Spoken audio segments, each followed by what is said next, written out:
The call came in at 11:47 p.m. on a Tuesday in April 2024. Sarah Kratz's phone lit up with the crisis line number she'd been answering for 12 years, since she was 22 years old and thought she could save the world one conversation at a time. Now, at 34, she knew better. You couldn't save the world. But sometimes, if you were lucky and said exactly the right words in exactly the right moment, you could save one person. And one person mattered. Crisis intervention, this is Sarah. Her voice was steady. Warm. The voice that had talked 73 people away from ledges, literal and metaphorical.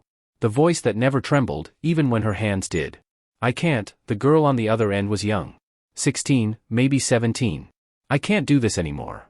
Sarah's apartment in downtown Charleston was dark except for the glow of her laptop screen showing the overdue bill notices she'd been staring at for the past hour. Medical debt from her mother's cancer treatment. Funeral expenses. The mortgage on her mother's house that Sarah couldn't bring herself to sell. Numbers that didn't add up no matter how many times she rearranged them. She closed the laptop. I'm listening, Sarah said. Tell me what's happening right now. For the next 42 minutes, Sarah did what she'd been doing since 2012. She listened. She asked questions. She built a bridge of words between this moment and the next one, and the one after that, until the girl's breathing slowed and she agreed. Yes, she'd call her mom. Yes, she'd go to the hospital. Yes, she'd try one more day. When Sarah finally hung up, her hands were shaking. She walked to her bathroom and stared at her reflection. Deep brown skin that looked gray in the fluorescent light. Natural hair pulled back in a bun that had given up hours ago. Dark circles under eyes that had seen too much and slept too little. She was drowning in slow motion, and nobody could see it because she'd gotten too good at pretending she could breathe underwater. Her phone buzzed. A text from Imani Wells, her best friend since they'd both started volunteering at the community center 12 years ago. Imani, you still up? Sarah, always. Imani, emergency meeting tomorrow. 9 a.m. Center's in trouble. Sarah, what kind of trouble? Imani, the kind with lawyers and demolition permits. Sarah's stomach dropped. The King Street Community Center wasn't just where she worked. It was where she'd found purpose after dropping out of grad school. Where she'd built the crisis intervention program that had saved 73 lives. Where her mother used to volunteer before the cancer took her voice, then her strength, then everything else. Sarah, I'll be there. She didn't sleep that night. But then again, she rarely did anymore. 11 miles across Charleston, in a penthouse overlooking the harbor, Michael Salvador stood at floor-to-ceiling windows and watched the city sleep. At 37, he'd built an empire on knowing exactly what things were worth. Land. Buildings. The precise moment when a neighborhood shifted from forgotten to fashionable. He'd bought low, developed smart, and sold high enough times that Forbes estimated his net worth at $2.3 billion. He'd built Salvador Development Group from nothing after his engagement imploded 5 years ago in 2019, when he was 32 and stupid enough to believe love was anything other than a transaction that eventually came due. His phone rang. Derek Thornton, his business partner and the only person whose calls he took after midnight. The King Street property, Derek said without preamble. Community centers refusing to vacate. Michael pulled up the file on his tablet. The building was a dump, 1960s construction, code violations stacked like cordwood, sitting on a half-acre of prime real estate 2 blocks from the renovated waterfront. He'd bought the land 6 months ago. The previous owner had been happy to sell. The tenants had been given notice. Everything was legal, clean, and profitable. They signed a lease with an exit clause, Michael said. We're within our rights. They're fighting it. Some kind of crisis counseling program. Suicide prevention hotline. They're saying we're putting lives at risk. Michael felt nothing. He'd taught himself not to feel 5 years ago when Victoria Langford walked out of his life and took $300,000 with her to fund an addiction he'd been too blind to see. Feeling things was a luxury for people who could afford to be hurt. Get the lawyers on it, he said. I want them out by end of month. Mike, the optics. I don't care about optics. I care about the $22 million mixed-use development we're breaking ground on in July. Get it done. He hung up and poured himself 2 fingers of scotch he didn't drink. Through the window, Charleston's historic district spread out like a postcard, rainbow rose pastel houses, the white steeple of St. Michael's Church, the battery where palmetto trees bent toward the Atlantic. Beautiful. Valuable. Empty. Just like everything else. Sarah arrived at the King Street Community Center at 8:47 a.m., carrying coffee she couldn't afford and anxiety she couldn't shake. The building was a relic wedged between a new boutique hotel and an organic juice bar that charged $9 for kale smoothies. Beige brick, small windows, a hand-painted sign that said, "All welcome," in letters that had faded to ghosts. Inside, it smelled like old coffee, lemon cleaning solution, and hope running on fumes. Pastor Jerome Williams stood in the main room with Imani and a dozen other staff members and volunteers. At 56, Jerome had been running the center for 20 years. His hair had gone gray, but his eyes were still the warmest Sarah had ever seen. "Thank you all for coming," he said. His voice was quiet. Too quiet. Sarah's chest tightened. "As of May 1st, we're being evicted," Jerome continued. "The building's been sold. New owner is demolishing it for a development project." The room erupted. Questions, anger, disbelief. Sarah stood very still. "Who bought it?" someone asked. "Salvador Development Group. Run by a man named Michael Salvador." Sarah had heard the name. Everyone in Charleston had. He'd transformed the old shipyard into luxury condos, turned a defunct textile mill into a tech hub, bought half the commercial real estate in the peninsula. He was a ghost in an expensive suit who turned history into profit. "What about our programs?" Imani asked. "The food pantry? The after-school tutoring? Sarah's crisis line?" "We're looking for alternative space," Jerome said. "But nothing's zoned correctly, and even if it was," he stopped. Swallowed. "We don't have the money to relocate." Sarah thought about the calls she'd answered last month. 19 people in crisis. 19 lives hanging by the thread of a phone number that led to this building, this desk, this lifeline that was about to be cut. Where is he? Sarah heard herself ask. This Michael Salvador. Where's his office?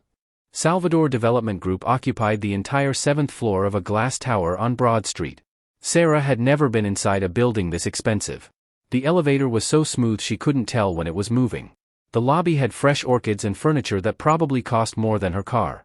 She was wearing her best blazer, 5 years old, slight pull in the left sleeve, and carrying a folder of statistics she'd printed at the library because her printer was broken and she couldn't afford ink anyway.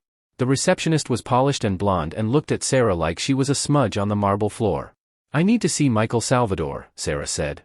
"Do you have an appointment?" "No, but Mr. Salvador doesn't take walk-ins. This is about the King Street Community Center. He's demolishing a building that provides crisis services to. You can submit your concerns in writing." The receptionist slid a business card across the desk. "Our community liaison will review all feedback." Sarah stared at the card. Jennifer Moss, Community Relations. A title designed to make people feel heard without anyone actually listening.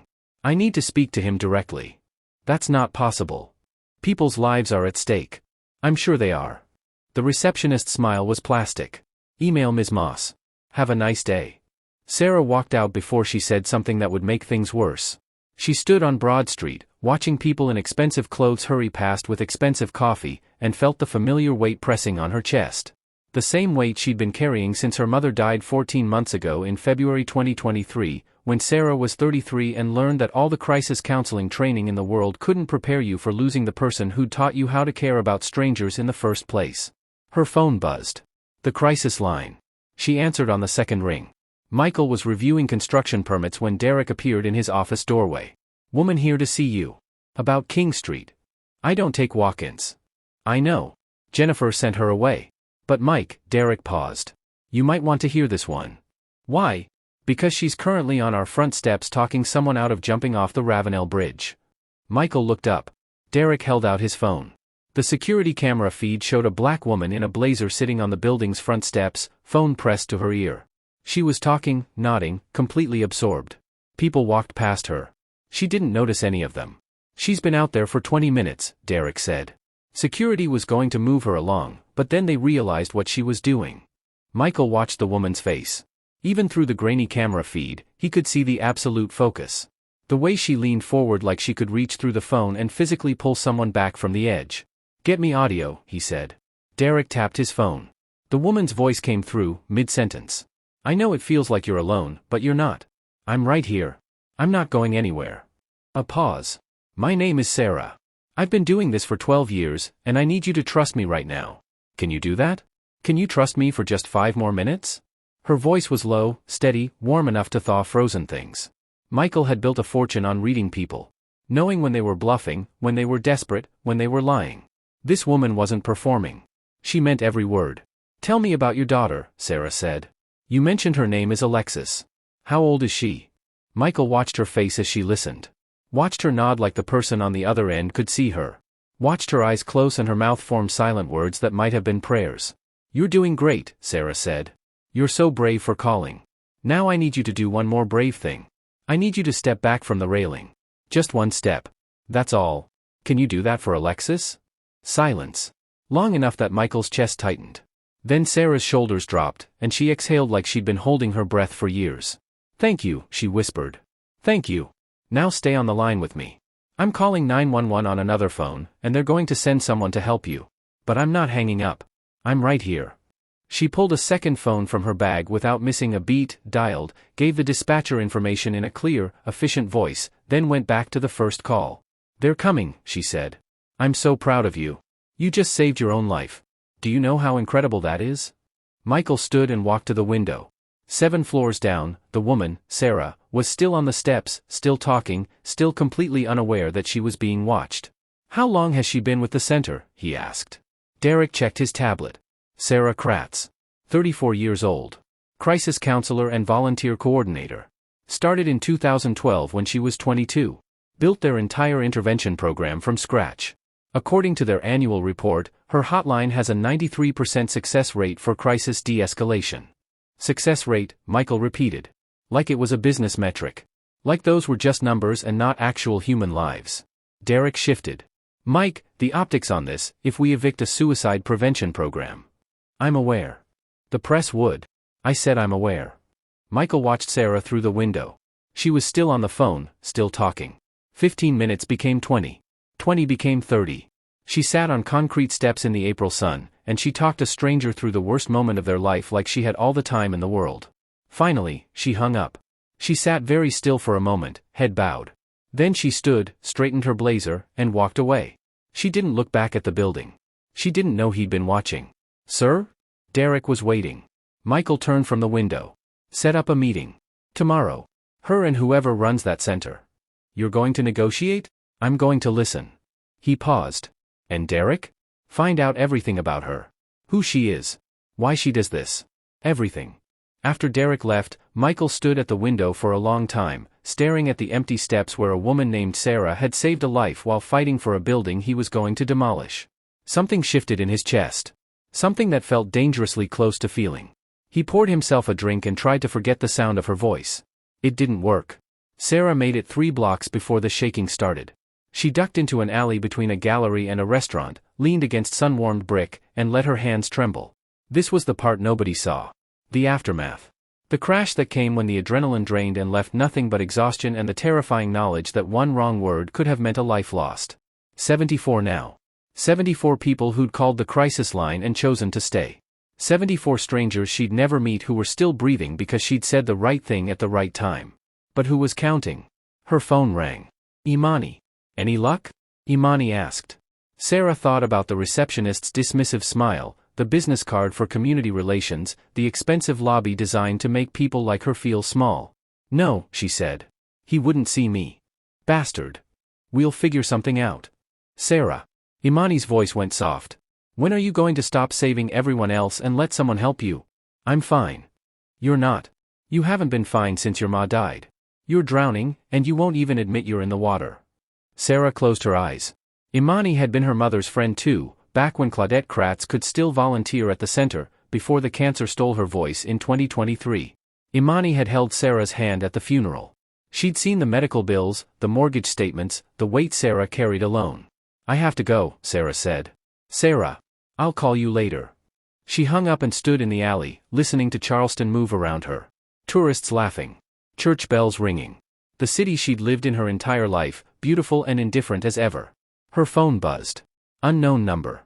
She almost didn't answer. Then her crisis counselor instincts kicked in. What if it was the woman from the bridge? What if she needed to talk again? "This is Sarah." "Ms. Kratz, this is Jennifer Moss from Salvador Development Group." The voice was professionally pleasant. "Mr. Salvador would like to meet with you and the center's director tomorrow at 10 a.m. to discuss the King Street property." Sarah's heart stuttered. "He wants to meet?" "Yes. Can you confirm your availability?" Yes. Yes, I'll be there." "Excellent. Please bring any relevant documentation about your programs and their community impact. Mr. Salvador appreciates thorough presentations." The call ended. Sarah stood in the alley, staring at her phone, wondering what had changed in the last 2 hours. She didn't know that 7 floors above Broad Street, a billionaire who saved no one was watching security footage of her for the 3rd time, trying to understand why a woman who talked strangers off ledges couldn't ask for help herself. She didn't know that Michael Salvador had just made the first impulsive decision he'd allowed himself in 5 years. She didn't know that tomorrow, when their eyes met across a conference table, something would shift that neither of them were prepared for. All she knew was that she had one chance to save the place that had given her purpose when she needed it most. One chance to save 74 people who might call a number that led to a building that wouldn't exist. One chance to do what she'd been doing for 12 years. Save everyone but herself. Sarah spent the night preparing a presentation she rewrote 6 times. By 9:30 a.m. on Wednesday, April 13, 2024, she stood outside the Salvador Development Group building with Pastor Jerome, both of them holding folders that felt like shields. "You look exhausted," Jerome said gently. "I'm fine." The lie came automatically. She'd been up until 3 a.m. compiling statistics, success stories, community impact data. Proof that the King Street Community Center was more than just a building with code violations. Sarah. Jerome's voice carried the weight of 2 decades watching people destroy themselves through selflessness. "When was the last time you took a day off?" She couldn't remember. Somewhere between her mother's diagnosis in 2022 and the funeral in February 2023, the concept of rest had become theoretical. "Let's just focus on the meeting," she said. The elevator ride felt different this time. Yesterday she'd been desperate and dismissed. Today she had an appointment. It shouldn't have mattered, but it did. The receptionist who'd turned her away yesterday now smiled professionally and directed them to the 7th floor conference room. The space was all glass and steel and a view of Charleston Harbor that probably cost more per square foot than Sarah made in a year. A long table. Leather chairs. Everything cold and expensive and designed to intimidate. Michael Salvador stood at the window with his back to them. Sarah's first thought was that he looked exactly like his Forbes profile photo, tall, dark-haired, sharp-featured in a suit that probably cost what she made in a month. Her second thought was that the photo had lied. It hadn't captured the tension in his shoulders, or the way he held himself like a man who'd forgotten how to relax, or the profound isolation that seemed to radiate from him even in a room full of people. He turned. Their eyes met. Something happened in Sarah's chest that felt like recognition, which made no sense because she'd never seen this man before in her life. But there was something in his face, some echo of loneliness she recognized because she saw it in her mirror every morning. "Mr. Salvador," Jerome said, extending his hand. "Thank you for meeting with us." Michael shook his hand, then turned to Sarah. "Ms. Kratz." His voice was different from what she'd expected. Quieter. Less polished. Like he was rusty at human interaction. "Mr. Salvador." She shook his hand. His grip was firm, brief, and his eyes were gray. Actual gray, like storm clouds over the Atlantic. He looked at her like he was trying to solve an equation. "Please, sit." He gestured to the table. "Can I get you coffee? Water?" "We're fine," Jerome said. Michael sat across from them. Derek Thornton entered and took the seat beside him, tablet ready. "I've reviewed your materials," Michael said, nodding to the folder Sarah had sent via email at midnight. "Impressive statistics. 93% crisis de-escalation success rate over 12 years. 74 lives," Sarah said. "That's not a statistic. That's 74 people who are still here." Something flickered across Michael's face. 74 people you've personally counseled?" "Yes. In 12 years, you've answered," he glanced at his notes, "approximately 4,300 crisis calls. Averaging 6 to 7 calls per week, every week, for over a decade." Sarah hadn't done the math. Hearing it laid out like that made it sound overwhelming. "We also run a food pantry that serves 200 families monthly," Jerome added. "After-school tutoring for at-risk youth. Job training programs. Addiction support groups. The crisis line is just one of." "The crisis line is what I want to discuss," Michael interrupted. He looked at Sarah. "Walk me through what happened yesterday. On the bridge." Sarah blinked. "I'm sorry?" "The Ravenel Bridge. You took a call on our front steps. I want to understand your process." Heat crept up Sarah's neck. "You were watching? Security footage." No apology in his voice. "You spent 37 minutes talking someone off a ledge. I want to know how." This wasn't about the building anymore. Sarah could feel the shift in the room. Derek looked uncomfortable, Jerome looked confused, and Michael Salvador was staring at her with an intensity that made her want to look away. But she'd spent 12 years not looking away from hard things. "There's no process," she said. "Every call is different. Every person is different. You listen. You validate. You help them see past the next 5 minutes. But you have training. I have a degree I never finished and 12 years of learning on the job. She met his eyes. You can't train someone to care, Mr. Salvador. You either do or you don't. Silence stretched between them. The woman yesterday, Michael said quietly. Did she survive? She's in the hospital. Psychiatric hold. She'll get the help she needs. Because of you. Because she called. Because she asked for help. I just answered the phone. No. Michael leaned forward. You did more than answer. You made her believe her life was worth saving. The way he said it, like it was a foreign concept, made Sarah's chest ache. Everyone's life is worth saving, she said. Michael held her gaze.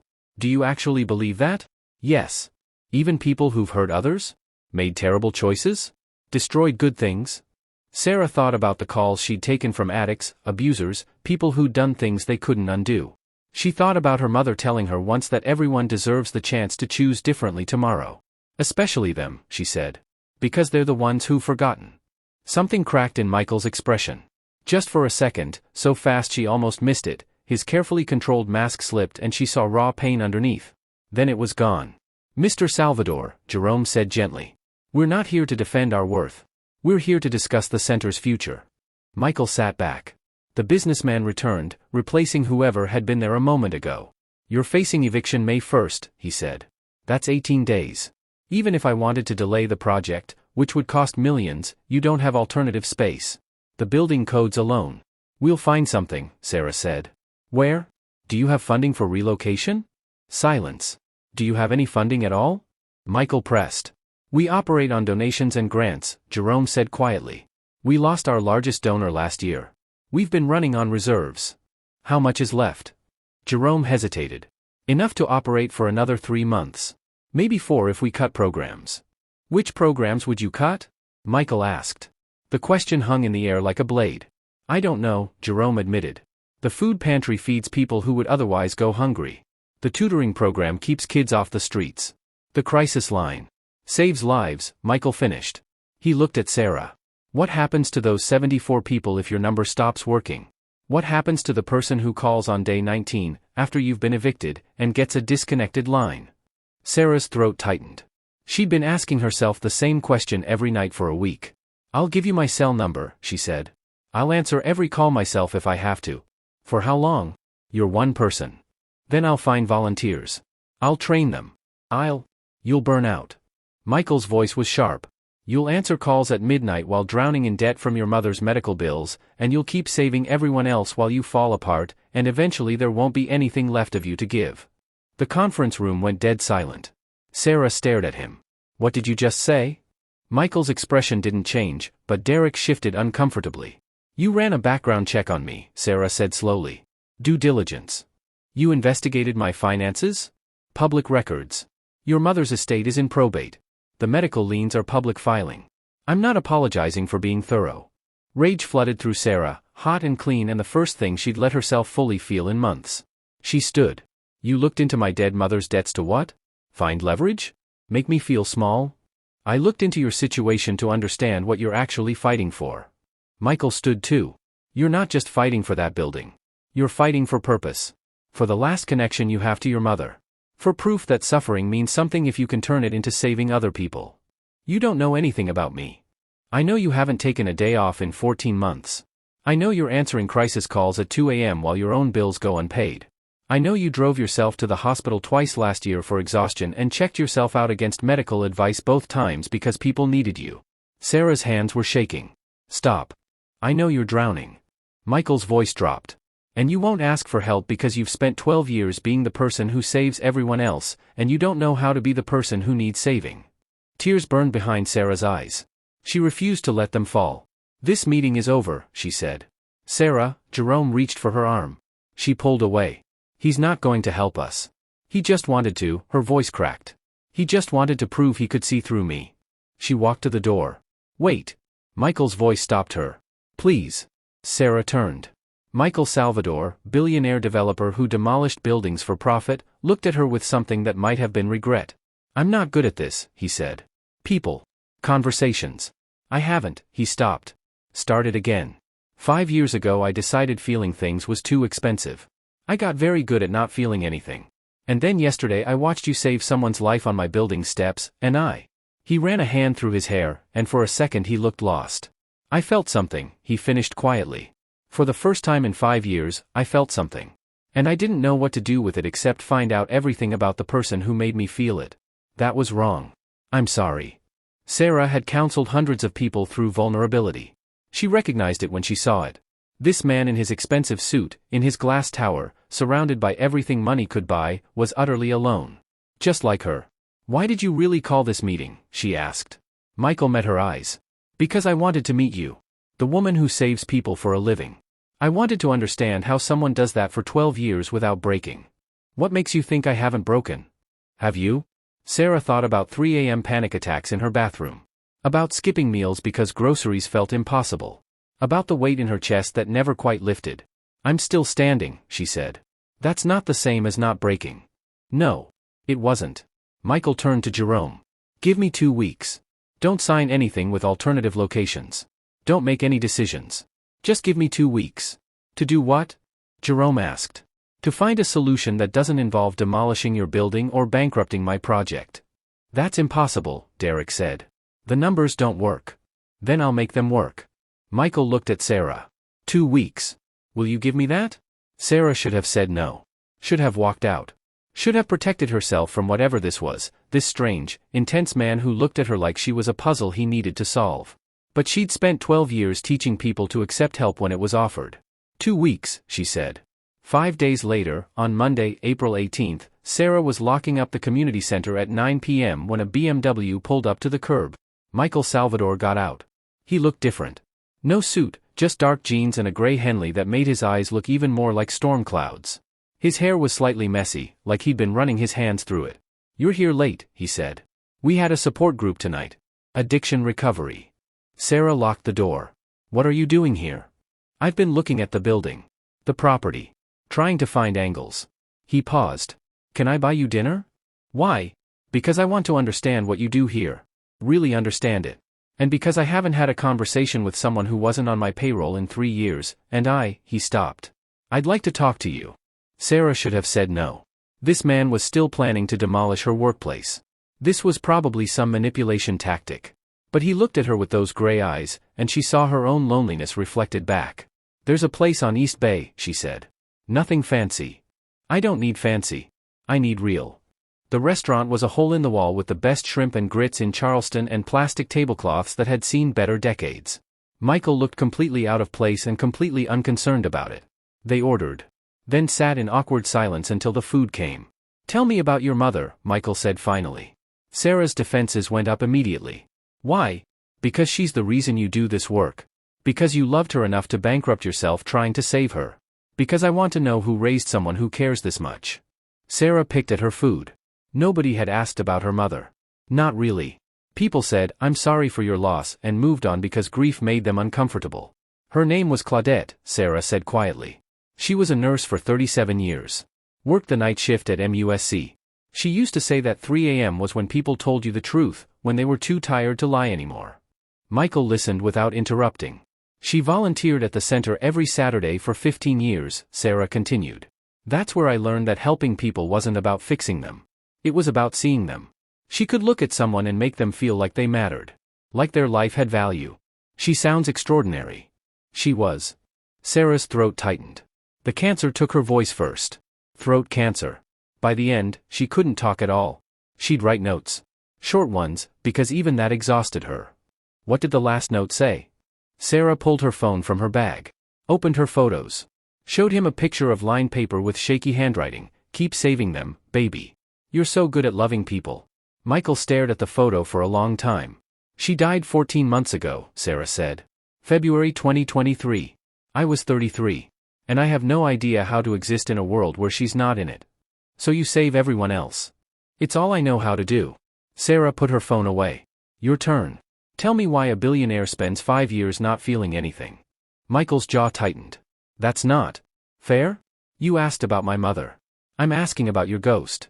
He was quiet for so long she thought he wouldn't answer. Then, her name was Victoria Langford. We were engaged. Spring of 2019, I was 32 and thought I'd found someone who saw past the money. He stared at his untouched food. Turned out she was stealing from me to fund a drug addiction I was too self-absorbed to notice. She disappeared with $300,000 and left a note saying she never loved me, she loved what I could give her. Michael. I built my entire company after that. Threw myself into work. Made my first billion. Proved that I didn't need anyone. That I was fine alone. He finally looked at her. And then I watched you save someone's life on my building steps, and I realized I haven't been fine. I've been empty. The restaurant hummed around them, other conversations, clinking plates, laughter. But at their table, the world narrowed to just two people who'd forgotten how to let anyone in. I'm not good at this, Michael said. At talking. At being around people without an agenda. What's your agenda with me? I don't have one. That's the problem. He hesitated. I want to be around you. You make me feel something other than nothing. I don't know what to do with that. Sarah's heart was beating too fast. I'm not a charity case. I know. And I'm not some broken thing you can fix to prove you're capable of feeling. I know that too. Then what is this? Michael reached across the table. Stopped inches from her hand. Can I? Sarah looked at his hand hovering near hers. At this man who'd spent 5 years building walls and seemed terrified of what happened if they came down. At this impossibly lonely person who'd seen her loneliness and recognized it. She put her hand in his. His fingers closed around hers, warm, solid, slightly trembling. I don't know what this is, he said quietly. But I'd like to find out. If you're willing. Sarah thought about all the reasons this was a bad idea. He was still planning to demolish her workplace. He was a billionaire and she was drowning in debt. He was her opposite in every way that mattered. But his hand was warm. And she was so tired of being alone. 2 weeks, she said. You said you'd find a solution in 2 weeks. If you can't, I will. How do you know? Michael looked at their joined hands. Because for the first time in 5 years, I care about the outcome. That has to count for something. They talked until the restaurant closed at 11 p.m. Then they stood on the sidewalk under Charleston's streetlights, neither quite ready to leave. Can I see you again? Michael asked. Not about the building. Just, see you. Like a date? Is that insane? Probably. Sarah smiled despite herself. Yes. Yes, it's insane, or yes, you'll see me again. Both. Michael's answering smile transformed his entire face. It was small and unpracticed and the most genuine thing Sarah had seen from him. Saturday, he said. Let me take you somewhere. Somewhere expensive where I'll feel out of place. Somewhere real where we can both feel out of place together. Sarah's phone buzzed. The crisis line. She pulled it from her bag on instinct. Michael saw the number. You have to take that. I'm sorry. Don't apologize. Take the call. Save someone. He stepped back. Saturday at 7. I'll text you. Sarah answered the phone as Michael walked to his car. She watched him pause at the door, look back at her, then drive away while she talked a 17-year-old boy through a panic attack. When she finally hung up 20 minutes later, there was a text waiting. Michael, you're extraordinary. In case nobody's told you that today. Sarah stood on the empty sidewalk, staring at her phone, feeling something crack in her chest that had been frozen for 14 months. She shouldn't trust this. Shouldn't hope. Shouldn't let herself feel anything for a man who existed in a different stratosphere. But God, she was tired of being alone. She texted back, nobody has. Thank you. His response came immediately, I'll tell you every day if you let me. Sarah walked to her car with a strange lightness in her chest that felt dangerously close to hope. She didn't know that Michael sat in his penthouse until 2 a.m., staring at their text exchange, terrified by how much he already cared. She didn't know that for the first time in 5 years, he was making plans that had nothing to do with profit margins. She didn't know that 2 weeks wouldn't be nearly enough time to untangle what was happening between them. All she knew was that Saturday suddenly felt very far away. And for the first time since her mother died, she was looking forward to something. Saturday, April 23, 2024, arrived wrapped in golden Charleston sunshine and Sarah's growing anxiety. She changed clothes 4 times. Everything she owned felt wrong for a date with a billionaire, too casual, too worn, too obviously from the clearance rack at Target. Finally, she settled on a navy wrap dress that had been her mother's, altered to fit. It smelled faintly of Claudette's perfume, and wearing it felt like armor. Imani called at 6:15 p.m. Tell me you're not actually doing this, her best friend said without preamble. I'm going to dinner. With the man who's evicting us in 9 days.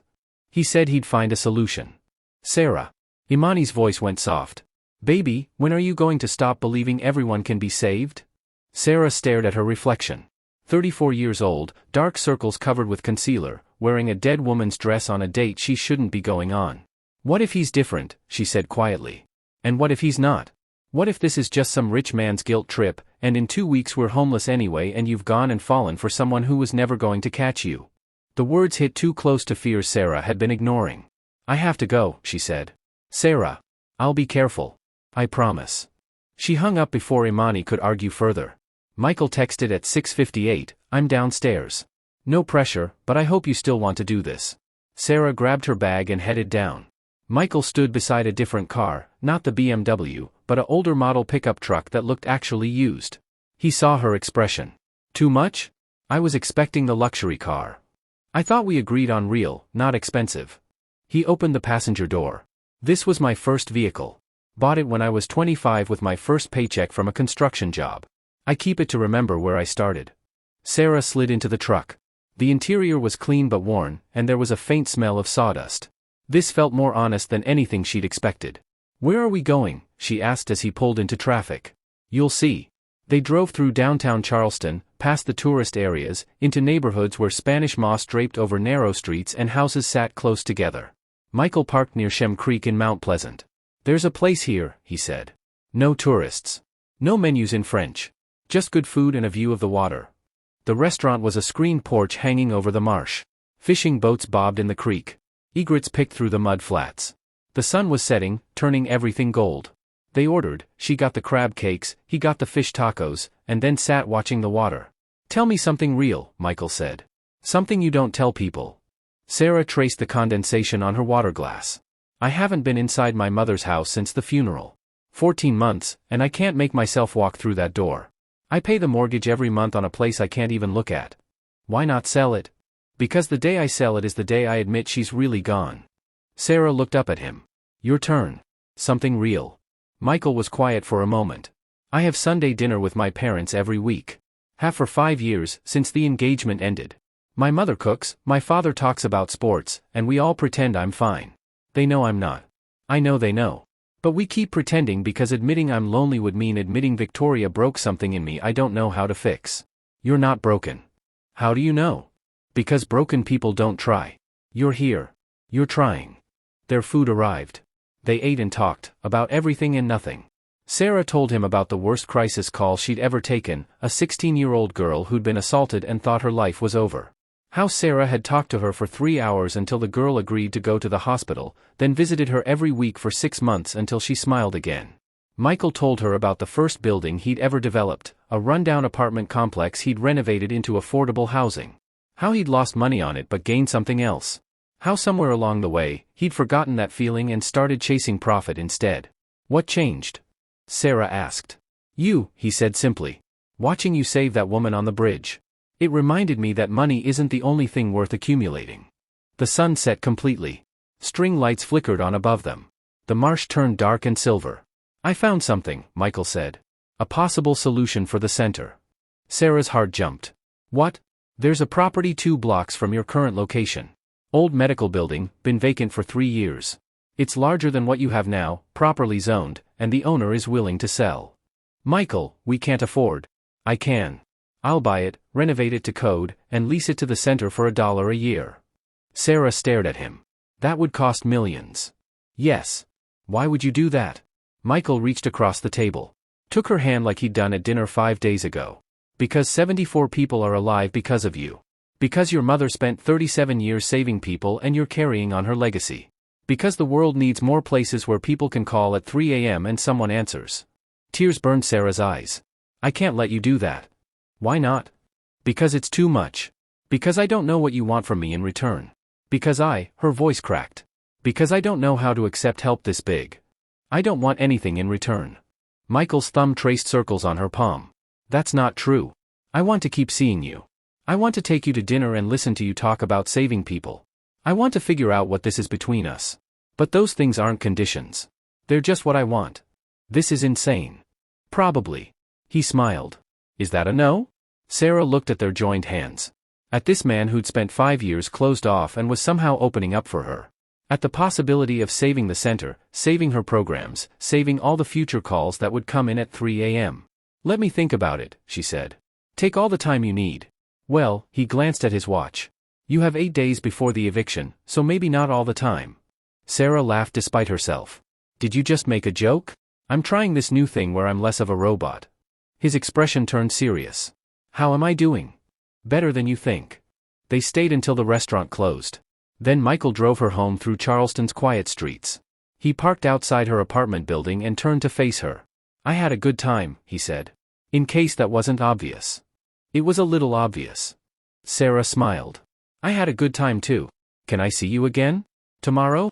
You want to see me 2 days in a row? I want to see you every day. I'm trying to pace myself and not be terrifying.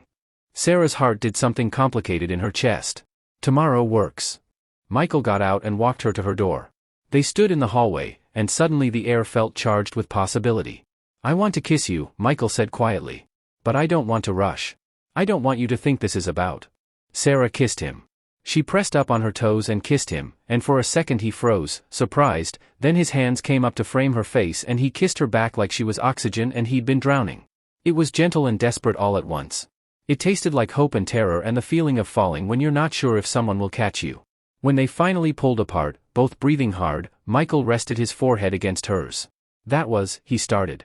Yeah, Sarah agreed. Tomorrow? Tomorrow. She watched him walk away, watched him look back twice before disappearing down the stairs. Then she went inside her apartment and sat on her couch in the dark, touching her lips and wondering what she'd just started. Her phone buzzed. Michael, I'm already counting the hours until tomorrow. Is that pathetic? Sarah, only if me doing the same thing is pathetic too. Michael, then we're pathetic together. I can live with that. Sarah fell asleep smiling for the first time in 14 months.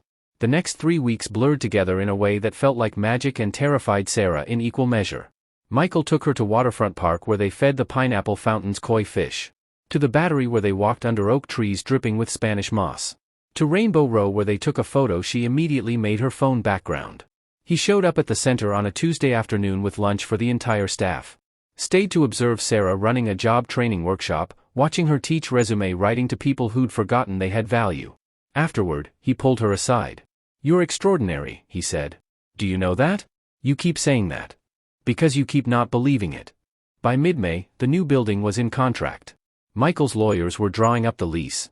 The center would move by June 1st, giving them 2 weeks to relocate instead of being thrown out. Sarah should have been celebrating. Instead, she lay awake at night wondering when the other shoe would drop. May 22, 2024. 2 months after they'd met. Sarah arrived at Michael's penthouse for dinner, their first time truly alone in his space. The view was stunning, Charleston Harbor spread out below, the Ravenel Bridge lit up against the darkening sky. Wine? Michael offered. Please. He poured 2 glasses. They stood at the window, shoulders touching. I need to tell you something, Sarah said. Michael tensed. Okay. I'm falling for you. The words came out in a rush. I know it's fast and probably stupid, but I need you to know that this isn't casual for me. You're not casual for me.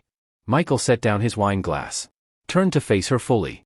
Sarah, I fell for you the day I watched you save someone on my building steps. I've just been trying to catch up to what I was feeling. He kissed her, slow and deep and full of promise. His hand slid into her hair. Her arms wrapped around his neck.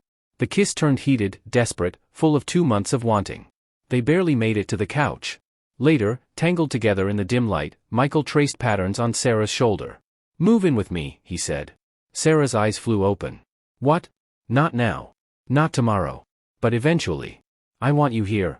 I want to wake up next to you. I want, he paused. I want a future with you. Sarah's chest felt too full. Michael. Too much? No. Yes. I don't know. She sat up, pulling the throw blanket around herself. This is all happening so fast. We can slow down. Can we? You just bought a building for my work. You're talking about moving in together. She stopped. What happens when you realize I'm not worth all this? Sarah. I'm serious. What happens when you figure out I'm just a broke crisis counselor with debt I can't pay and a dead mother's house I can't sell? What happens when you get tired of saving me? I'm not saving you. Then what is this? Sarah gestured around the penthouse. The building? The dinners? The romantic dates? You're fixing all my problems because that's what you do. You solve things. But I'm not a property development, Michael. I'm a person. And eventually you're going to realize I'm more complicated than a zoning issue. Michael's jaw tightened. That's not fair. Isn't it? I'm not trying to fix you. I'm trying to be with you. There's a difference. Is there?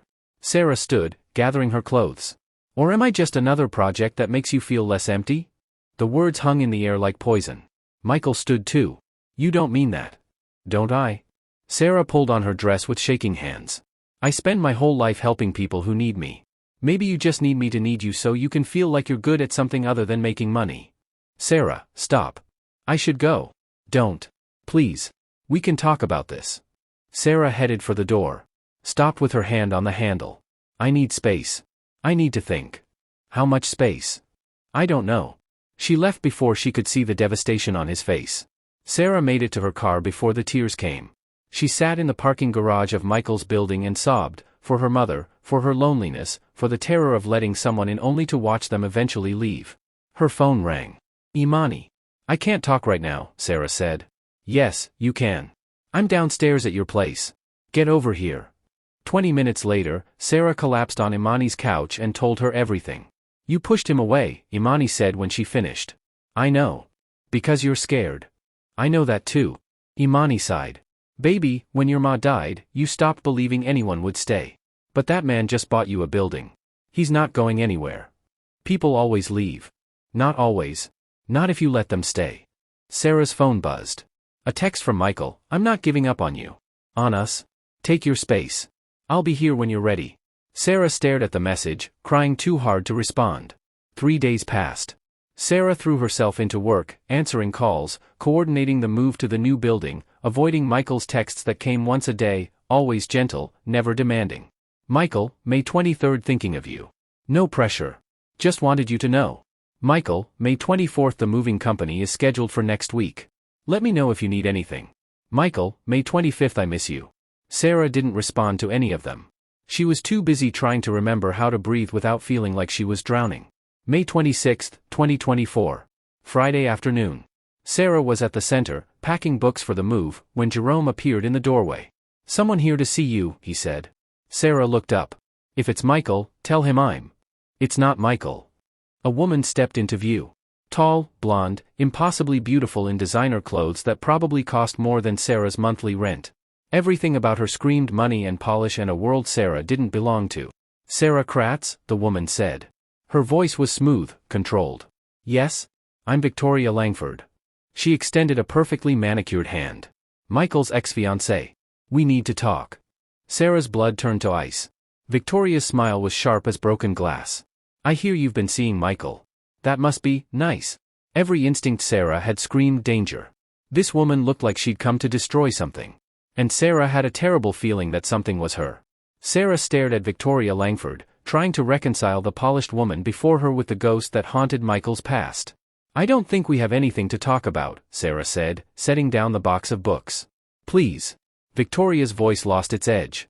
Just 5 minutes. I promise I'm not here to cause trouble. Jerome appeared in the doorway. Sarah? You okay? Sarah looked at Victoria, really looked. Beneath the expensive clothes and perfect makeup, there were shadows under her eyes. Her hands weren't quite steady. She looked like someone holding themselves together through sheer will. Sarah recognized that look. She saw it in her mirror every morning. It's fine, Jerome, Sarah said. Can you give us the room? Jerome left reluctantly. Victoria closed the door. You're wondering why I'm here, Victoria said. The thought crossed my mind.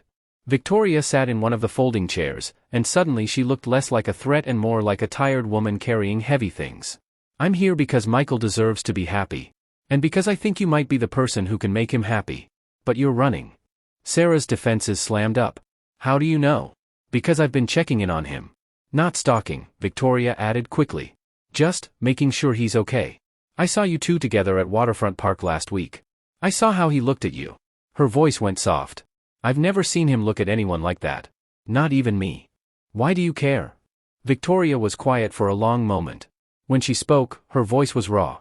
5 years ago, I destroyed the best thing in my life. I was addicted to pills and alcohol, drowning in shame, and instead of asking for help, I stole from the man I was supposed to marry and disappeared. Sarah's anger faltered. Michael said you betrayed him. I did. I stole $300,000. I left him a note saying I never loved him, because I thought it would hurt less than the truth, that I loved him so much it terrified me, and I was so broken I couldn't let him see it. Tears gathered in Victoria's eyes. She blinked them back. I spent 2 years in hell, she continued. Rock bottom, then lower. Finally ended up in a rehab facility in 2021 when I was 33. Been sober for 3 years now. I'm a substance abuse counselor in Colombia. I help people who are where I was. Sarah sank into a chair. Why are you telling me this? Because I'm in recovery. Step 9, make amends to people you've harmed. I came to Charleston to apologize to Michael. To tell him the truth about why I left. To own what I did. Victoria met Sarah's eyes. But when I saw him, he was different. Lighter. Actually smiling. And then I saw you, and I understood. He's falling in love with you. Maybe already has. He told you that? He didn't have to. I spent 3 years with him. I know what he looks like when he's going through the motions. And I know what he looks like when he's actually living. Victoria leaned forward. He's living again because of you. And you're about to throw it away because you're scared. Sarah's throat tightened. You don't know anything about me. Don't I? Victoria's voice was gentle. You spend your life saving everyone else because if you're busy enough, you don't have to face your own pain. You can't accept help because accepting help means admitting you need it, and admitting you need it means you're not strong enough to handle everything alone. Sarah felt exposed. Seen. I was you, Victoria said quietly. I was the person who couldn't ask for help even when I was drowning. And it cost me everything. It cost me Michael. It cost me 3 years of my life. It almost cost me my life, period. What changed? I accepted that I couldn't save myself alone. That needing help wasn't weakness, it was the bravest thing I could do. Victoria's voice cracked. The day I walked into that rehab facility and said, I need help, I was more terrified than I've ever been. But it saved my life. Sarah thought about her mother's medical bills. The house she couldn't enter. The crisis calls at 3 a.m. when she could barely hold herself together. The weight she carried alone because asking for help felt like admitting defeat. I don't know how to need people, Sarah whispered. Yes, you do. You're just scared they'll leave once they see the real you. Victoria reached across and took Sarah's hand. But Sarah, Michael has already seen you. The broke, scared, grief-stricken you. And he's still here. He bought you a building. He's texting you every day even though you're not responding. That man is not going anywhere. What if he does? What if I let him in completely and he? Then you'll survive it. Just like you survived losing your mother. Just like I survived losing him. Victoria squeezed her hand. But what if he doesn't leave? What if he stays and loves you and helps carry the weight you've been carrying alone? Aren't you tired of drowning? Sarah was crying now. Full, ugly sobs she'd been holding back for 15 months. I'm so tired, she said. I'm so tired of being strong. Of saving everyone. Of pretending I'm okay when I'm falling apart. Then stop pretending. Victoria pulled tissues from her purse, handed them over. Let him help you. Let someone save you for once. Sarah wiped her eyes. Did Michael send you here? No. He doesn't even know I'm in Charleston yet. I wanted to talk to you first. Victoria smiled sadly. I can't give him back the 3 years I stole. But I can make sure he doesn't lose another chance at happiness because someone's too scared to accept love. Why would you do that for me? Because recovery taught me that my sobriety isn't just about not using. It's about making the world a little less broken than I left it. Helping you and Michael find each other? That makes the world less broken. They sat in silence for a moment. I need to apologize to him, Victoria said. Tell him the truth about everything. Would you be there? I think it might be easier if you were. Sarah should have said no. Should have kept her distance from Michael's painful past. But she thought about him at 32, betrayed and heartbroken, spending 5 years closing himself off because he thought he wasn't worth loving. Yes, Sarah said. I'll be there. 2 hours later, Sarah sat in Michael's penthouse living room while he stared at Victoria like she was a ghost. You're here, he said. His voice was flat. Carefully controlled. I'm here. Victoria stood by the window, keeping distance between them. I'm sober. 3 years. And I'm here to apologize. To tell you the truth I should have told you 5 years ago. Michael looked at Sarah. Did you know about this? She came to the center this afternoon, Sarah said. I thought you should hear what she has to say. Michael's jaw tightened, but he sat down. I'm listening. Victoria told him everything. The addiction that started after a car accident when she was 29. The pills that became alcohol that became a spiral she couldn't control. The shame that made her hide it. The day she stole from him because she was desperate and broken and drowning.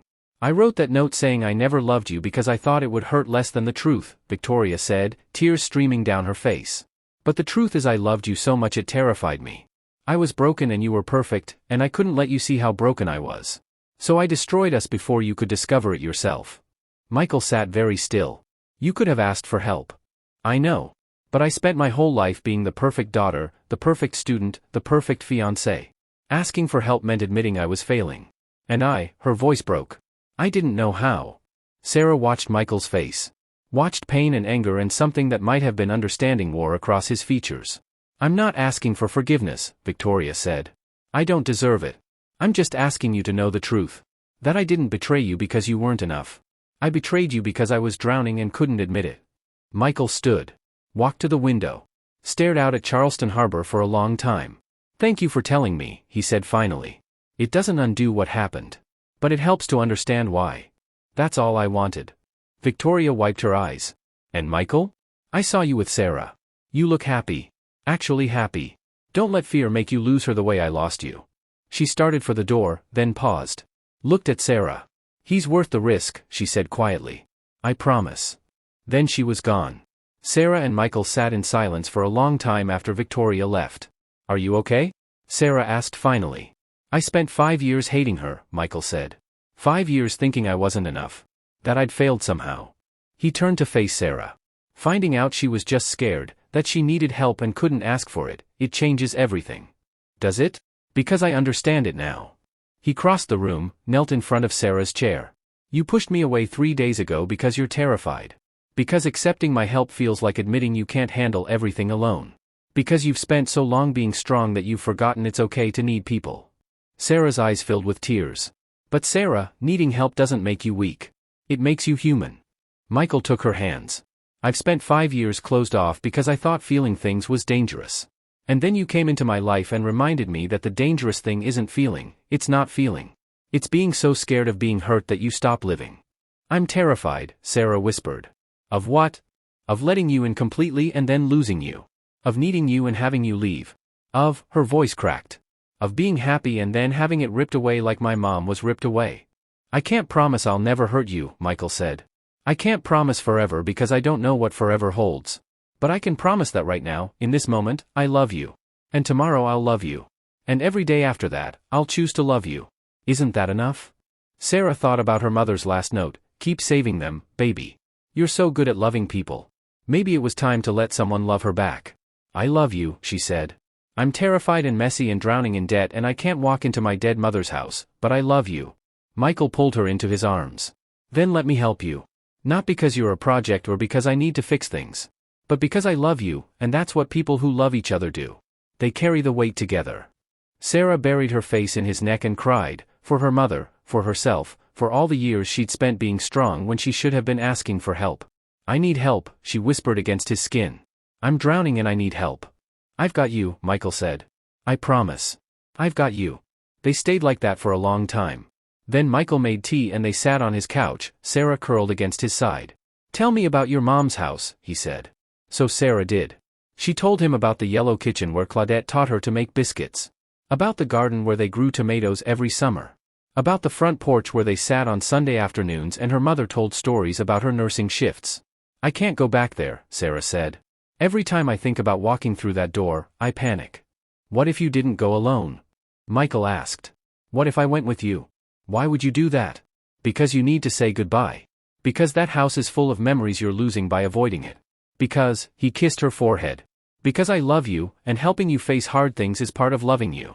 Sarah thought about it. About facing that yellow kitchen with Michael beside her. About not being alone in her grief anymore. Okay, she said. Tomorrow. We'll go tomorrow. Sunday, May 27, 2024. They stood on the porch of Claudette Kratz's house at 10 a.m. Sarah's hands were shaking so badly she couldn't get the key in the lock. Michael took the key gently. I can do this part. Or we can leave. Whatever you need. No. Sarah took a breath. I need to do this. She unlocked the door. The house smelled like dust and her mother's lavender sachets. Everything was exactly as Sarah had left it 15 months ago. Dishes in the drainer, a book on the coffee table, reading glasses on the side table. A life interrupted. Sarah walked through slowly. Living room. Kitchen. Her mother's bedroom where the hospital bed had been, now just an empty space and too many memories. She found the photo albums in the closet. Sat on her mother's bed and opened them with shaking hands. Michael sat beside her, not talking, just present. This was her nursing school graduation, Sarah said, pointing to a photo of young Claudette in white. She was 22.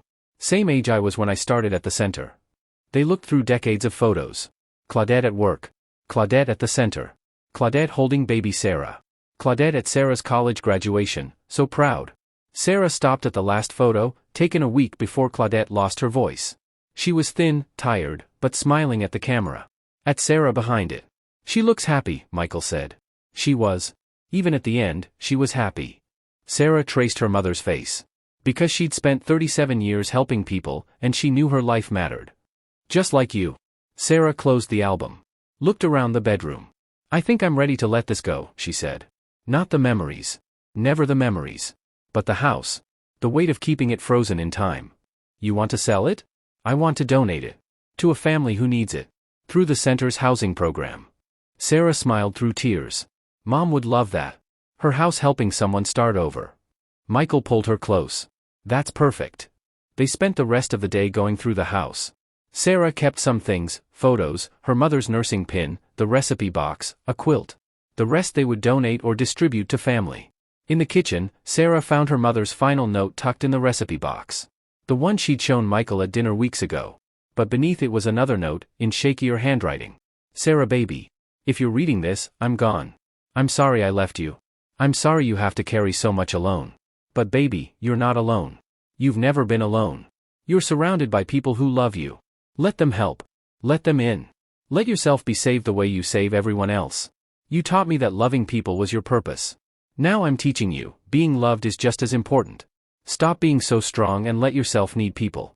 I love you forever. Ma. Sarah read it 3 times. Then handed it to Michael. He read it, then pulled Sarah into his arms. She knew, Sarah whispered. She knew I'd try to do everything alone. And she wanted better for you. Sarah looked around the kitchen, at the yellow walls, at the window over the sink where her mother used to watch birds, at the table where they'd shared 1,000 meals. Thank you, Ma, she said to the empty room. I hear you. I'm letting someone in. They locked up the house at sunset. Sarah stood on the porch for a moment, saying silent goodbye. Then she took Michael's hand, and they walked to the truck. How do you feel? He asked. Lighter, Sarah said. And she meant it. Like I've been holding my breath for 15 months and I can finally breathe. Michael drove them back to his penthouse. They ordered takeout and sat on the couch, and Sarah felt something she hadn't felt since her mother died. Peace. Move in with me, Michael said again. I know I asked before and you ran. But I'm asking again. Move in with me. Let me wake up next to you. Let me help carry the weight. Let me love you every single day. Sarah thought about her apartment with its overdue bills and memories of crying alone. Thought about this penthouse with its view of the harbor and the man who loved her sitting beside her. Thought about her mother's note, let yourself be saved. Yes, she said. Yes, I'll move in with you. Michael kissed her like she was air and he'd been suffocating. When they finally pulled apart, both of them were crying. I love you, he said. So much it terrifies me. But I'm choosing it anyway. I love you too, Sarah said. And I'm choosing to let you. Later, as they lay tangled together in Michael's bed, Sarah's phone rang. The crisis line. She reached for it automatically, but Michael caught her hand. It's okay to not answer, he said gently. You have backup volunteers now. You don't have to save everyone tonight. Sarah stared at the ringing phone. Thought about 12 years of always answering. Always being available. Always being the one who saved. She let it go to voicemail. The volunteer will get it, she said. And if they need me, they'll call back. Michael pulled her closer. I'm proud of you. For not answering a phone? For choosing yourself. For letting someone else carry the weight tonight. Sarah rested her head on his chest, listening to his heartbeat. For the first time in 12 years, maybe in her whole life, she wasn't saving anyone. She was letting herself be saved. And it felt like coming home. 3 months later, August 15, 2024. Sarah stood in the main room of the new King Street Community Center and tried to remember how to breathe. The space was 3 times larger than the old building. Clean white walls. New carpet. Conference rooms with actual soundproofing for crisis calls. A commercial kitchen for the food pantry. Computer lab for job training. Windows that let in actual sunlight. Michael had renovated everything. Brought it up to code, then exceeded code. Created something beautiful from what had been a vacant medical building collecting dust. It's too much, Sarah whispered. Imani, standing beside her with tears streaming down her face, laughed. Baby, stop saying that. Let the man love you in his billionaire love language. The grand opening was scheduled for tomorrow, August 16th. Local media would be there. The mayor. Everyone who'd fought to save the original center. But tonight was just for the staff, volunteers, and the man who'd made it all possible. Michael appeared from the kitchen carrying a box of supplies.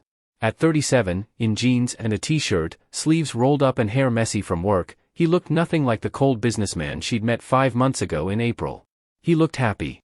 "The commercial fridge is installed," he said. "Pastor Jerome is crying in there. Fair warning." Sarah walked over to him, rose on her toes and kissed him. "Thank you. For all of this. You've already thanked me. I'll probably thank you every day for the rest of my life." Michael smiled. "I can live with that." Derek Thornton emerged from one of the conference rooms. "Final walkthrough is complete. Everything's perfect." He clapped Michael on the shoulder. "You did good, man." "We did good," Michael corrected. Then to Sarah, "Derek restructured the financing so the center gets the building at zero cost. It's yours. Completely." Sarah stared. "Michael, it's not charity. It's an investment in the 74 people you've already saved and everyone you'll save in the future." He took her hand. "This is your legacy. Your mother's legacy. I'm just honored to be part of building it." Jerome appeared, indeed crying. There's an entire room dedicated to Claudette Kratz. The Crisis Intervention Wing. With her photo and a plaque about her 37 years of service. Sarah's breath caught. "You didn't." "Come see," Michael said. He led her down the hall to a suite of 3 rooms. The nameplate beside the door read, Claudette Kratz Crisis Intervention Center. Inside, there was a photo of her mother in her nursing uniform, young, smiling, full of hope. Below it, a plaque. Claudette Kratz, RN. 1956 to 2023. She taught us that 3 a.m. is when people tell the truth. And that everyone deserves someone who answers. This center honors her legacy of compassion, service, and unconditional love. Sarah broke down completely. Michael held her while she cried, for her mother, for the grief she'd finally let herself feel, for the beauty of having Claudette's memory honored this way. "She would have loved this," Sarah said when she could speak. "I know. That's why I did it." The grand opening the next day was everything Sarah had dreamed and more. 200 people packed the new center. Mayor Richardson gave a speech. Jerome cried again. Imani coordinated the food with military precision. Michael stayed in the background, letting Sarah and the center team have the spotlight. But she kept finding him in the crowd, their eyes meeting, his smile warm and private just for her. At 34 years old, Sarah Kratz stood in front of television cameras and reporters, and she didn't feel like she was drowning anymore. 12 years ago, she said to the crowd, I was 22 years old and thought I could save the world. My mother, Claudette Kratz, taught me that you can't save the world, but you can save one person. And one person matters. She looked at the photo of her mother in the window. This center exists because my mother believed everyone deserves to be seen, to be heard, to matter. We're honored to continue her legacy and serve this community for years to come. The crowd applauded. Sarah caught Michael's eye. He was crying. After the speeches, after the tours, after everyone left, Sarah found Michael sitting alone in the Claudette Kratz wing, staring at her mother's photo. Hey, she said softly. You okay? I was just thinking about the day we met. April 12th. 5 months ago. You came to my office to fight for this place, and I was going to demolish it without a second thought. Sarah sat beside him. What changed? I watched you save someone's life on my building steps, and I realized I'd spent 5 years not living. Just existing. Making money. Accumulating things that didn't matter. He took her hand. You changed everything. You changed everything for me too. You taught me it's okay to need people. To accept help. To let myself be saved. Michael turned to face her fully. Sarah, there's something I need to ask you. Her heart started racing. He stood, then got down on one knee. The world stopped. Sarah Kratz, Michael said, pulling a ring box from his pocket. 5 months ago, I was a man who saved buildings but not people. Who'd forgotten how to feel anything. Who thought money was the only thing worth accumulating. He opened the box. The ring was simple, elegant, a single diamond that caught the light. And then you walked into my life and reminded me that the most valuable thing I could ever build isn't a property development. It's a life with someone I love. It's showing up every day and choosing that person over and over. Tears streamed down Sarah's face. You've spent 12 years saving strangers, Michael continued. Will you let me spend the rest of my life saving you from having to do it alone? Will you marry me? Sarah couldn't speak. Could barely breathe. Could only nod frantically as she dropped to her knees in front of him. Yes, she managed. Yes, yes, yes. Michael slipped the ring on her finger with shaking hands, then pulled her into his arms. They knelt there on the floor of the crisis center named after her mother, holding each other and crying and laughing all at once. "I love you," Michael said against her hair. "So much it still terrifies me. I love you too. And I'm choosing it every single day." They stayed on the floor for a long time, neither willing to let go. October 5, 2024. The small ceremony took place at sunset on the rooftop garden Michael had secretly built on top of the community center. Sarah found out about it 3 weeks before the wedding when Michael blindfolded her and led her up a new staircase. "What did you do?" she'd asked. "Created a place where you can save people and then come breathe," he'd said. "Every hero needs a refuge." The garden had Charleston views, the harbor, the Ravenel Bridge, church steeples piercing the sky, palmetto trees and flowering plants, and a bench with a plaque, "For Claudette, who taught us to love people." Now, 6 months after they'd first met in April, Sarah stood in that garden wearing a simple white dress and her mother's pearl necklace, and she married the man who'd taught her it was okay to need someone. The ceremony was intimate, 40 people who mattered. Imani stood as her maid of honor, crying before they even started. Derek stood as Michael's best man, looking almost as emotional. And in the front row, Victoria Langford sat with Michael's parents, genuinely smiling. She'd stayed in Charleston, taking a position at the community center running the new addiction recovery program. She and Sarah had become unexpected friends, two women who understood what it meant to drown and then learn to breathe again. Pastor Jerome officiated. "Marriage," he said, "isn't about two perfect people finding each other. It's about two broken people choosing to heal together. To carry each other's weight. To save each other in the small, daily ways that matter." Sarah and Michael faced each other, hands joined. "I spent 37 years closed off," Michael said during his vows. "Building walls. Protecting myself from feeling anything. And then you crashed into my life and demolished every wall I'd built. You taught me that the most dangerous thing isn't being hurt, it's refusing to feel anything at all." He wiped tears from his eyes. "I promise to answer when you call at 3 a.m. To hold your hand when you're drowning. To remind you every day that your life has value. To be the person who saves you, so you don't have to save everyone alone anymore. I love you, Sarah. And I'm choosing you every day for the rest of my life." Sarah was crying too hard to speak for a moment. "I spent 12 years saving strangers," she finally said. "Because saving people meant I didn't have to face my own pain. I could be strong for everyone else and ignore that I was falling apart."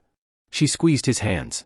"You taught me that accepting help isn't weakness, it's the bravest thing I could do. That needing someone doesn't make me less strong. That being saved isn't giving up, it's letting love in." Her voice broke. "I promise to let you love me. To not run when things get hard. To build a life with you where we carry the weight together. I love you, Michael. And I'm choosing you too. Every single day."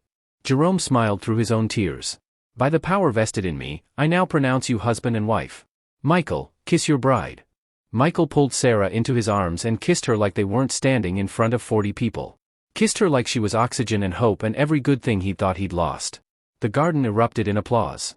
The reception was held downstairs in the main center space. Nothing fancy, just good food, music, and people who loved them. Sarah danced with Jerome, who'd become like a father to her. With Imani, who'd watched her transform from drowning to breathing. With Derek, who whispered, "You saved him. You know that, right?" And then Michael pulled her onto the makeshift dance floor as a slow song played. "Mrs. Salvador," he said, testing the name. "I'm keeping Kratz professionally," Sarah said. "For the center. For my mom." "I know. I love that." He pulled her close. "How are you feeling?" "Happy. Terrified. Grateful. All of it." "Me too." They swayed together, surrounded by everyone who mattered. "Thank you," Sarah said. "For what?" "For not giving up on me. For seeing me drowning and throwing me a rope instead of just watching. For loving me enough to be patient while I learned how to be loved." Michael rested his forehead against hers. "Thank you for teaching me how to feel again. For showing me that saving people isn't a business transaction, it's what gives life meaning. For making me believe in forever." "Do you? Believe in forever?" "With you? Absolutely." Later that night, in Michael's penthouse, their penthouse now, they stood at the window overlooking Charleston Harbor. Sarah had moved in officially in June, 2 months ago. Her things mixed with his. Her photos on his shelves. Her crisis line calls sometimes answered from his couch. Their life, built together. "I have something for you," Michael said. He handed her an envelope. Inside were legal documents. It took Sarah a moment to understand what she was reading. "You paid off my mother's medical debt," she said slowly. "All of it. The liens are cleared. The estate is settled. The house sale went through, the family moved in last week. Your mother's legacy is helping someone start over, just like you wanted. Sarah stared at the papers. $60,000 in debt, just gone. Michael, it's not charity. It's a wedding present. It's me saying that you don't have to carry that weight anymore. We're married now. Your burdens are mine. Your debts are mine. Your pain is mine. He turned her to face him. And my resources are yours. Let me help carry the weight. That's what marriage means. Sarah threw her arms around him and cried into his shoulder. Thank you. Thank you for everything. No, thank you. For taking a chance on a closed-off billionaire who'd forgotten how to be human. For teaching me that the most valuable thing I could ever invest in is love. They stood at the window for a long time, holding each other. Sarah's phone buzzed. The crisis line. She looked at it. Looked at Michael. Answer it, he said gently. I'll make us tea. Take your time. Sarah answered. Crisis intervention, this is Sarah. For the next 30 minutes, she talked a college student through a panic attack. Michael brought her tea and sat beside her, not interrupting, just present. When she finally hung up, he asked, How is she? Better. She's going to call her therapist in the morning. 75, Michael said. Sarah blinked. What? That's 75 people you've saved now. I've been counting. You've been counting my crisis calls?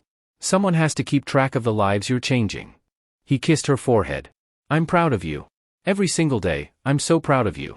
Sarah curled into his side. I couldn't do this without you anymore.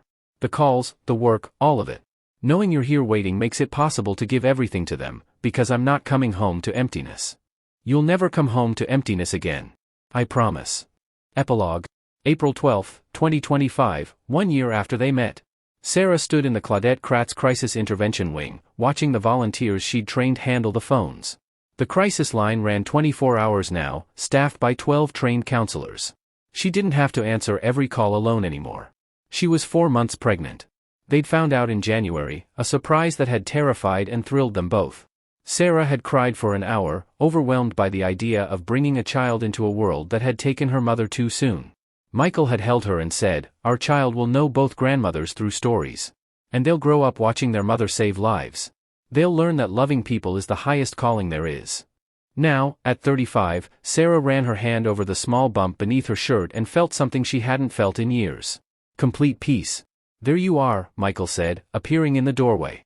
At 37, he still took her breath away. Ready for our anniversary dinner? 1 year, Sarah said. 1 year since I barged into your office demanding you not demolish this building. Best day of my life. He pulled her close. Well, second best. Marrying you was the best. What about today? Finding out the baby's a girl? Michael's hand joined hers on her stomach.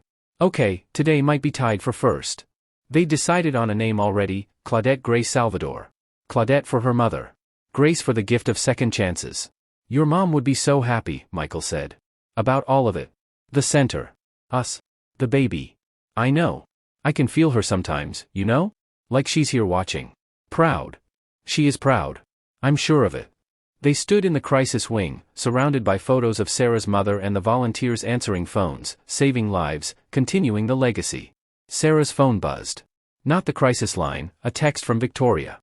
Victoria, 1 year sober today. Thank you for believing I could change. For being my friend. For showing me that redemption is real. Sarah smiled and showed Michael. You saved her too, he said. You save everyone you touch. We save each other. That's what love is. Michael kissed her, soft and sweet and full of promise.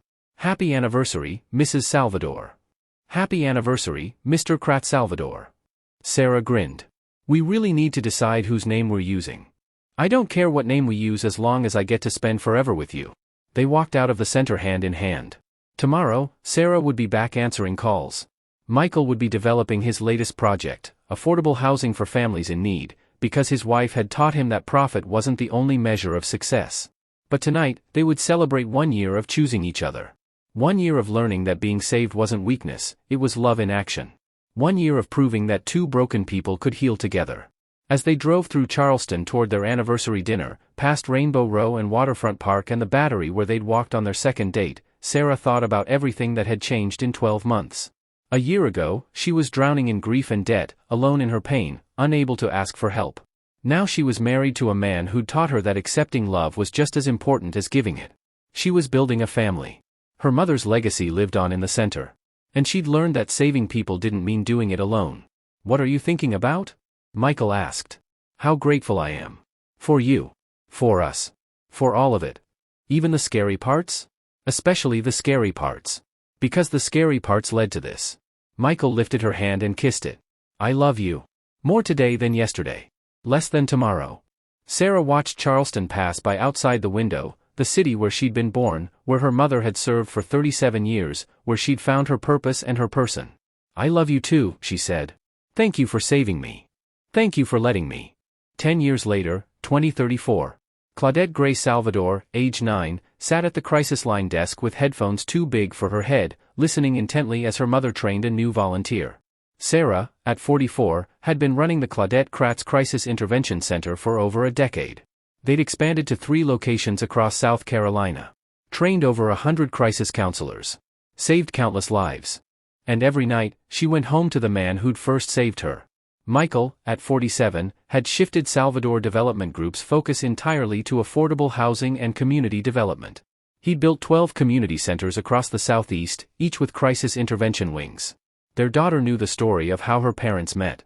How Grandma Claudette taught people to love. How sometimes being saved was the bravest thing you could do. "Mama," Claudette called. "Someone's online too. Can I answer it with you?" Sarah smiled. Her daughter already had the calling, the need to help people that ran in their blood. "Let's answer it together," Sarah said. Michael appeared in the doorway, watching his wife and daughter put on headphones side by side. His heart swelled with love so profound it still surprised him after 10 years of marriage. "Crisis intervention," Sarah said into the phone. "This is Sarah, and I have my daughter Claudette with me. We're listening. Tell us what's happening." And the legacy continued. One call at a time. One person saved at a time. One choice to love, to help, to believe that everyone deserves someone who answers. If Sarah and Michael's story touched your heart, please hit that like button and subscribe for more love stories that prove it's never too late for a second chance. Drop in the comments if you believe in love that heals. What moment made you cry? Let us know below. New stories every day. See you in the next one.